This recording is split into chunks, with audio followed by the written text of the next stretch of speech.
Ready? This is take number. So yours gonna be focus 2. Focus 2, stand by. Rolling. I say something. 1, 2, 1, 2. What's going on, everyone? This is Kenny and Jordan. And this is the two Hermanos.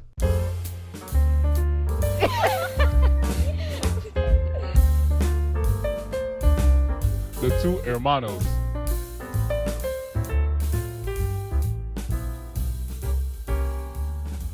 Make sure you guys follow the two Hermanos on Instagram. Also, don't forget to subscribe to our channel. Turn on the bell notification so you never miss a single episode. We don't have a posting schedule yet, but we'll promise to put out quality content for you guys because to Jordan and I, quality over quantity for sure. Exactly. And also don't forget to follow us on other platforms like Spotify, Facebook. We're going to be posting on there. And our personal Instagram. Jordan, you want to give out your Instagram? Yeah, my Instagram is going to be JN_Ochoa. Anyone can follow me on that, but obviously follow our podcast first before my personal Instagram. Yep. And my personal Instagram is at Daddy Kenny Baby.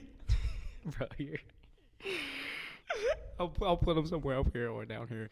Yeah, I'm going to link everything down in the description down below, so please check us out. But remember, turn on the bell notification, and you will never miss a single of our quality episode podcast. So, in case you guys don't know, this is our very first podcast episode of podcast.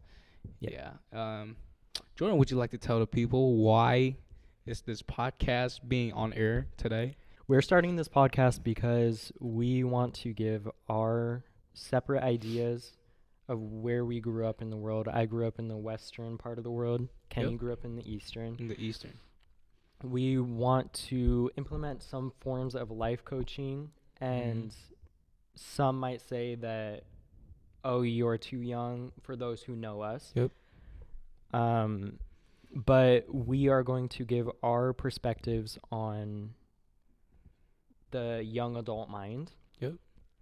We are going to walk you through our separate childhoods. Yep. And certain struggles that we had to go through in our childhoods. Yeah, and I agree with what Jordan said because I always heard this sentence like, you're young, so listen to what the people who have already been through your path said, like listen to their advice. But I don't know, like I do listen, but to me, like just because you went first doesn't mean you went the right way. So, and we're going to be here to just give our perspective, sharing our story. Hopefully people can take from it or you don't take from it, you know? But the moral of the story here is we're trying to be here to, sharing our story and give out our thoughts, and our perceptions, and hopefully you can take something from it and learn from it, because me, like I don't know about anyone else, but me, I always learn from my peers. Like I always love when I'm surrounded by people that are better than me, because they did say you're the sum of 5 people you're hanging out with. If you're hanging out with losers, you're straight up loser. You might be the group leader of the loser, or if you're like hanging out with a bunch of, let's just say, rich dude, you're gonna get rich with them, So basically stuff like that. So I always feel like, listening is a great thing to do, and to me, I'm always down to learn. So let's start it off strong. Our first episode is going to be about family. One of my favorite topic, by the way. As we are the two hermanos, the two brothers. How was family life like in Vietnam for you? My family life in Vietnam, honestly, I gotta say, peaceful, because where did you live in Vietnam? Was it more like rural? Was it more like a city? I live in the main city. Okay. But we're not living in. Let's just compare Vietnam to San Diego, where everyone is at. Let's just say downtown or Little Italy. So in Vietnam, I live in more like a La Mesa. Of San Diego, like a really peaceful site, I live in Yeah, like no one would bother us. We live in a great neighborhood. Not that I'm a suburban kid, by the way, you know. But my background in Vietnam, honestly, I mean, obviously, I live with my mom and my dad. You know, there used to be I used to live with my grandma and grandpa too, but my grandma and grandpa got here in 2007 as a immigrant immigrant Yeah. immigrant yeah as an immigrant, and my mom kind of got stuck there because she passed 21. But you know, we're working to get us all here. But you know, we do visit. My mom do. Fuck, dude, I just burped. Didn't mean to interrupt. Continue, Kenny. Yeah, so I lived with my mom and my dad pretty much my whole life growing up, and it's really peaceful. Just me, my mom, and my dad. We do everything together. Like if I go to school, they come pick me up. How long did you live in Vietnam for before Uh, you moved to Pretty US? much my whole life. I lived in Vietnam up until 2018, and I kind of moved here to go to school. It was 2018. 2018. And for you guys watching at home, that's when I met Jordan actually. So he came from Vietnam. We met each other. He was one grade below me, but 10th grade Yeah. in general. Honestly, at first, when I first met Jordan, we didn't have that much in common, honestly, because I was a grade below Jordan. Jordan had other friends too, you know, all those guys. Me, I just got there and barely know nobody, speaking like 50% English, you know. And my first date, I was intimidated pretty much by everyone, you know. So I wasn't trying to talk to anyone, but I did because the first one I talked to was actually Miss Rosine. Shout out Rosine. And she's like, hey, you know, this is you, this is Owen. Owen is gonna direct you through the school. Yada da da da. So I didn't know much about Jordan, you know. But later, then Jordan and I become a little closer, and that's actually how this podcast was born. It was actually a workout during this same afternoon, beautiful day afternoon. Speaking of, I do personal training. I train Kenny. Okay, hold on. Cut. I train Kenny and one of my other friends. We thought of the idea through training. Yep. And because we had personal experiences through training, we're talking about subjects that most people are probably going through in their lives. That's true. And that's why we wanted to start this podcast. Mm-hmm. And you know, to us, starting this podcast was like I would say random, but it's not really that random because we planned it all out. You know, it was we were sitting here and Jordan and I was just like, you know what, we should start a podcast. Jordan's like, you want to start a podcast? I was like, heck yeah, I want to start a podcast. So we did, and this was born. You know, and yeah. So Jordan, back to our topic. Back to family. Back to family, Jordan. What do you think about family? Like, define family for me. From like my personal experiences growing Yep. up. So I actually, opposite of Kenny, I grew up in the country, a little place called Hamul, and Oh, Hamul. yeah, at the time when I grew up there, it's not as big as it is now. There's a casino now, and a lot of people are moving there. Houses are super expensive there. But I Right. grew up in Hamul with my family, and later we moved to La Mesa. And for me, as you said, Kenny, you stuck with your family pretty much the whole time until you came to the U.S., right? For me, Yes. it wasn't really like that. come? For my Western views, I guess. Did you want to get back on the topic of divorce? Okay. For my Western views, I grew up in a family that was separated. So my dad and my mom, we had they had separated before I was born, and Oh. so the O got me. Oh. All right.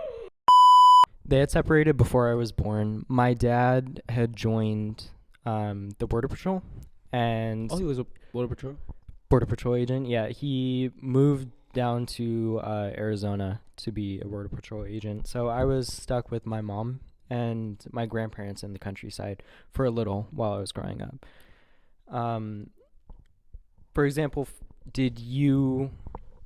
were you like ever, besides your grandparents moving here to the U.S., were you Right. ever separated from your family, or did you see them consistently? You mean like for a good period of time? Good period of time, yeah. I wouldn't say so because everywhere I go, let's just say I travel, either my mom or I go with my mom and my dad, or if I travel, I would just go with my mom.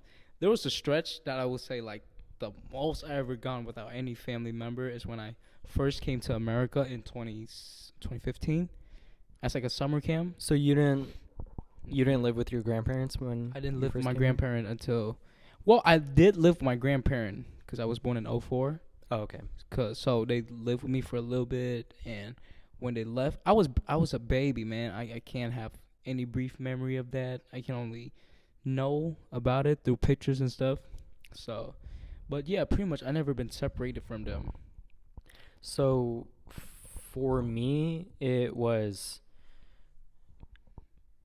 my parents were divorced, and my mom had she had a boyfriend Mm-hmm. growing up. Let me ask you, how do you feel about that? Personally, I'm totally fine. I At a didn't young age, though. at a young age, I didn't really care. My dad, when they were separated, he would date other girls too, and I was totally fine with them. The problem I had was when someone dates someone that is abusive. That's the problem I had. Abusive? Yeah, Who was it? my mom's boyfriend. Oh, so you have a brother. Yeah, I have a brother. Yeah. How did that affect you and your brother in some way, or not at all? I feel personally it affects us still to this day. Okay. Um,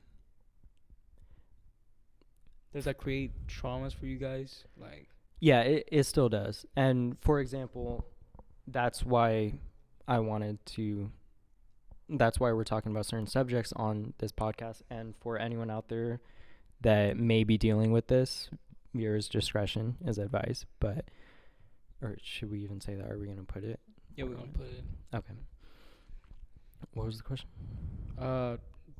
Does having your mom having an abusive boyfriend affects you and your brother in some way? Yeah, it affected both of us growing Right. up. We were kind of reliant on each other Right. growing up, and um, for me, because no one would speak up, I was the adult brother in the situation because my brother didn't want to really speak up, so I was the one that Stood up was for your mom. standing up for my mom Also, and my speaking brother. of your mom, God rest your soul. God rest her Yes, soul. follow her.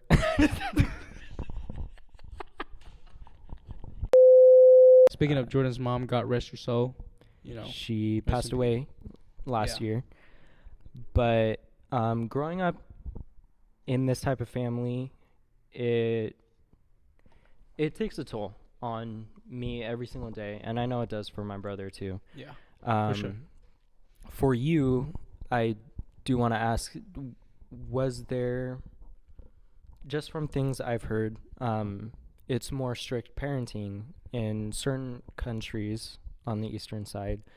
In the U.S., like if you go outside and you smack your child or something, someone's gonna look at you and be like, Yes, actually, yep, absolutely. And I do want to follow up on the divorce thing. In Asia, that is a really gigantic thing, and I don't know why. Maybe now people thoughts and perception got modernized, but man, few years back, people just really in their thought, man.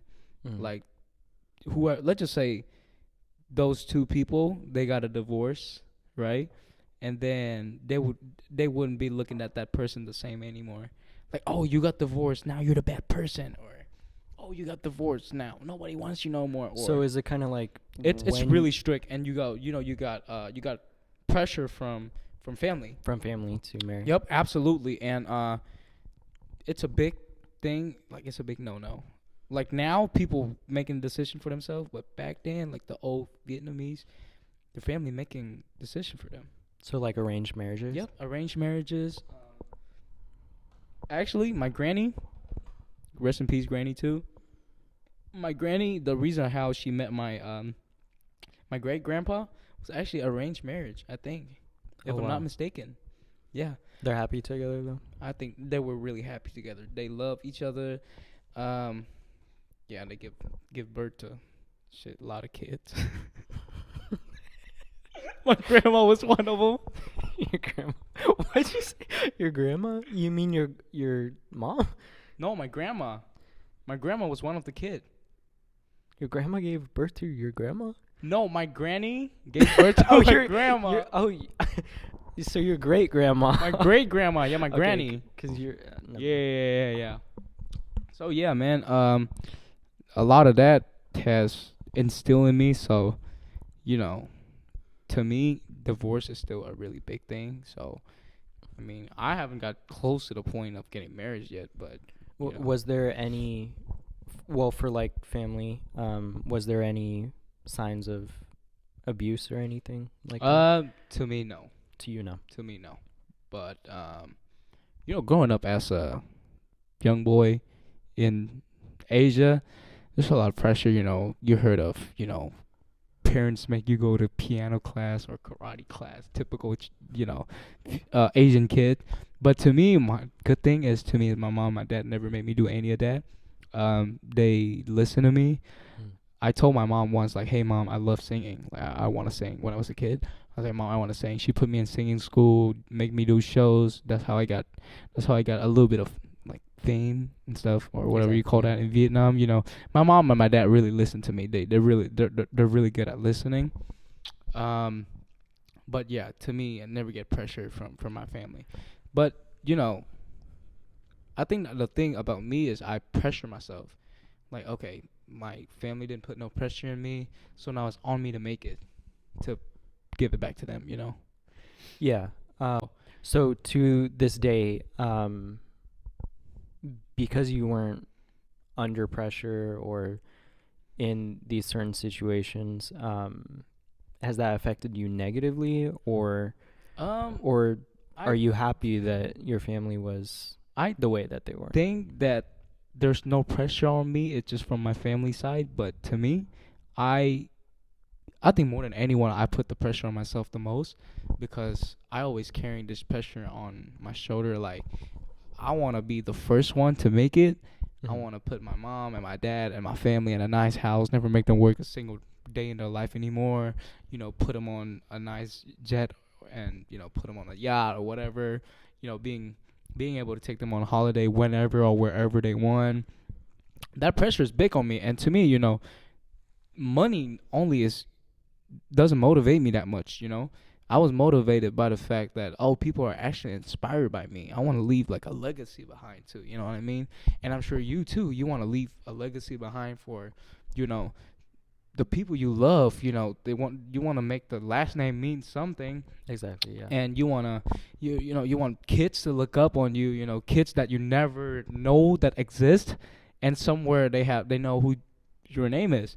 They know who you are. So that's the thing with me. And to me, having a strong base or family behind me is a big thing for that. And growing up, like right now, up until this point, I found some pieces that I can call my family that aren't even blood. And I know they're gonna run through a brick wall for me. I know they're gonna take a bullet for me without hesitation, and I'm willing to do the same for them. I think we connect on that level, even though we have different backgrounds. I grew up That's in an abusive household. You grew up in a more nuclear household. Mm-hmm. But I believe no matter where you come from, you should have that drive and that willpower within you to want to leave something, even if it's for your legacy or just for your family in general.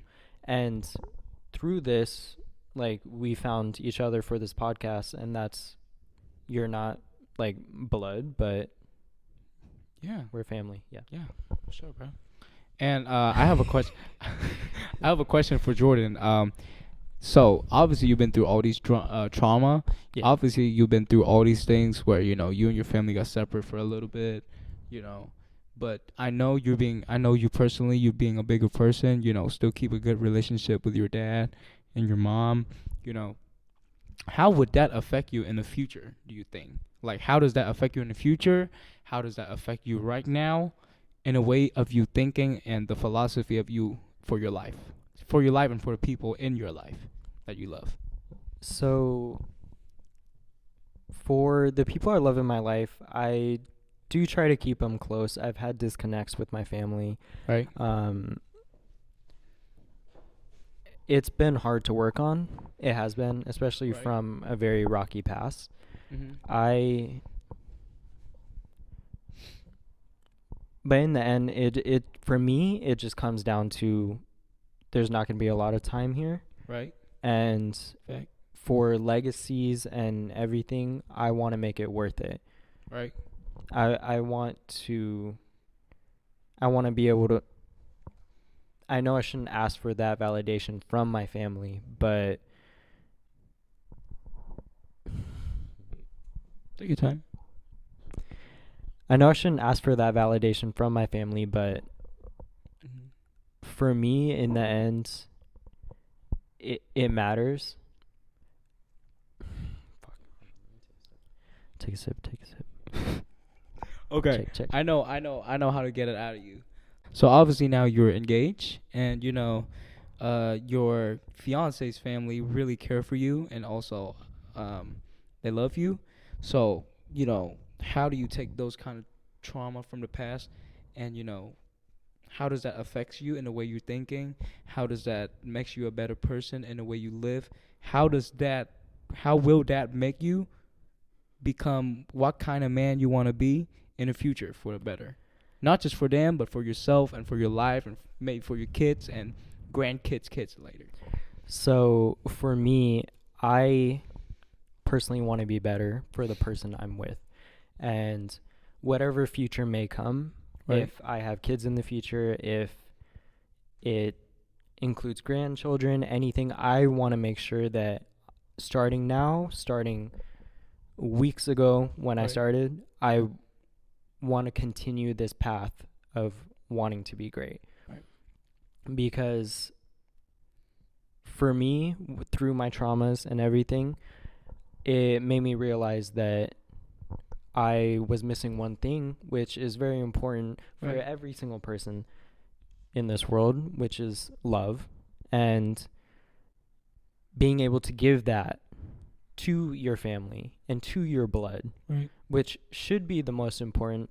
And we can find that in separate people outside of your family and of your True. blood. Yep. But I think it's very important to build a structural family from the get-go. Right. Yeah, that's a really nice response. And yeah, obviously, because we talk about family right now, Jordan has his own little family right now. He's building it. Obviously, he's building a base right now. He building a really strong base right now. So I don't have. Well, I wish I'm happy like you. Like, no, not happy. I am happy, but I wish I got that kind of happiness like Jordan. But no, but I do have my little family, my boys, my team. Right now, I'm coaching a basketball team, and it's gonna sound pretty corny, but to me, those boys are. I look at them as like my. I am. I'm like a bigger brother. I'm like the godfather, and to me, I'm also the mentor for these kids. Not that I'm too much older than them. I'm only a few years older than them, but I've been out in life a little earlier, and I've seen stuff.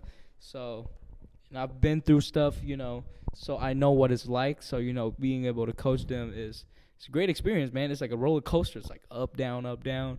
Emotional, yes. Anger, yes. Sadness, yes. Happiness, absolutely. You know, those kind of things are formed, and I think the love that I have for them. I mean, the love for this family. that I built, that we built, it's not just coming from one way. I know they have love for me too. And for any of you watching this right now, don't be lying. I know you love me. You're gonna be tearing up if I'm gone or whatever. You know what I mean? Yeah. A point I would like to throw in there for because they are not blood to you, and you're coaching them, so Right. you had to prepare yourself to be able to be in that position to Absolutely. train these teens. Yep. My personal opinion, I believe that each person should be working on themselves to better for their future, to Right. better for the ones that they do love. For sure. For me, because of my past, I was in a dark place for 15 plus years. And because of that, it took a long time for me to learn how to love even someone outside of my family. It took a long time for me to even know what that is. Right. And I'm not saying that you have to work on yourself just to find that step to be a better person. Because we all go through struggles. Even if you don't have a rocky or messed up family, you're going to have some sort of struggle through Right. depression Right. but you have to find that within yourself to take that step forward. Right. And for me, that first step was actually meeting my fiance, my girlfriend, now Right. fiance. Right. You can find that within other people. They can give you that first step. Yeah. So for me, she was that first step. And then I realized I had to be better. Because if someone is so great is coming into my life, like, why shouldn't I try also?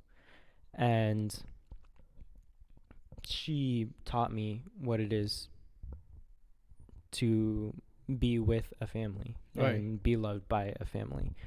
And now I see it with each and every person because of someone like her. And like for you, you've obviously had those experiences with random people too. Like for example, what was one time in your life that stood out to you, and when a person acted or gave love to you in a certain way that stuck with you forever or until now? One time I felt like someone showed love to me and didn't expect anything back is actually, well, obviously my family, but it's from my boss. She's like my best friend ever, and don't take this. I hope the people don't take it the wrong way, but she's the one that's the one I talk about who's outside of family that that I can call my family. I could call her anytime, any place, any given moment, and she would just be there. She would just defend me, and she doesn't care if I'm wrong. She gonna defend me first, and then ask what did I do later. So that is one person that makes me feel like, oh, they're really having my back. You know what I mean? So other time it's gotta be my family. My family always showed up. I mean, they don't say it, they don't show it, but well, their actions speak for itself. You know what I mean? Like they didn't say like, you got this. Sometimes their actions yeah. speak louder. They just showed up for me. Every events that I do, they show up. Every workouts that I do, every games, they show up. Well, except for my mom and dad because they live pretty far away. But my grandpa, always come to every single one of my game. My uncle. So those are the time I feel like love and safe. That from people I can call my family, and I know we're like this, super close. So that's that. To me, that's like you said, that's my first step, right there. Those people right there makes me want to do better for myself. Those people right there are the reason why I am so hard on myself because I want better, not just for me, but I want it for them too. And I'll continue doing it just because I'm not there yet. I'm nowhere near I want to be yet. So, gotta keep pushing. Yeah, for those out there that want to be better for other people, practice selflessness. I think that putting others before you, which I have seen throughout my life doesn't happen a lot. Mm-hmm. It's hard for others to put other people first. Right. But obviously taking care of yourself first, making sure you're in the right headspace, making sure that you're in a Good spirit. good spirit. Yeah. Good spirit. And I believe that we should be putting other people first. Yep. Majority of the time. And I feel like, nothing is there for you just because you think you deserve it. Yeah. Love and respect come from both ways. You have to give it and you have to earn it. You have to earn it, you have to give it, So if you expect people to show up for you, like unconditionally love, or if you want their protection, you want, them keeping you close in their spirit, you have to show up for them too, Then, like you said, selflessness. For example, yesterday actually, I was going into the store to get something to eat for dinner, and I was walking up, and these two women in wheelchairs, they're going in, and I stop for them, and everyone else keeps walking in front of them, and I was like, why are these people continuing and not letting these people go first? And the woman actually thanked me. I don't do it for the thanks, just to be respectful. You shouldn't do it because you want appraisal from someone. It should just be doing it just because you want to do it. Right. You got to do it just act of service, because just like you said, I do believe it. If you do something and you put it out there and you do it for people that are nice and don't expect nothing to come back from you, that's genuinely care that you have for the universe, for the people, and people that are like that is going to receive so much love and, good spirits back. That's what that's a firm belief. Mm-hmm. Like, I know a lot of people will say, like, here's an example. If I am working my job and I'm doing a great job and no one acknowledges it, it doesn't matter about the acknowledgement. In the end, your work and your effort that you put in, if you know that it was a great amount of work, then that's all that matters. Mm-hmm. Guys, and that is the end of our first episode. This is the two Hermanos. And make sure you guys like, subscribe, and don't forget to turn on the bell notification so you don't miss a single episode whenever we upload. Eventually, when we do get to it, and we have more subscribers, more followers on our social medias, we will be implementing a form of questionnaires, or just any questions you would like to. Oh, that's true. Yeah, leave a comment down below. What do you want? A comment if you have any question for us, and we'll go over each and every question. Yep, for sure. And don't forget to follow our Instagram, our personal Instagram. We're gonna attach it here. This is mine, and this is Jordan. And don't forget to follow our podcast channel Instagram, the two Hermanos. We're gonna link everything down below. Don't forget to follow our Spotify, and we can't wait to see you on the next episode. Yeah. Anything else, Jordan? I think we'll end it here. All right. It was a good episode. Peace See out. you next time.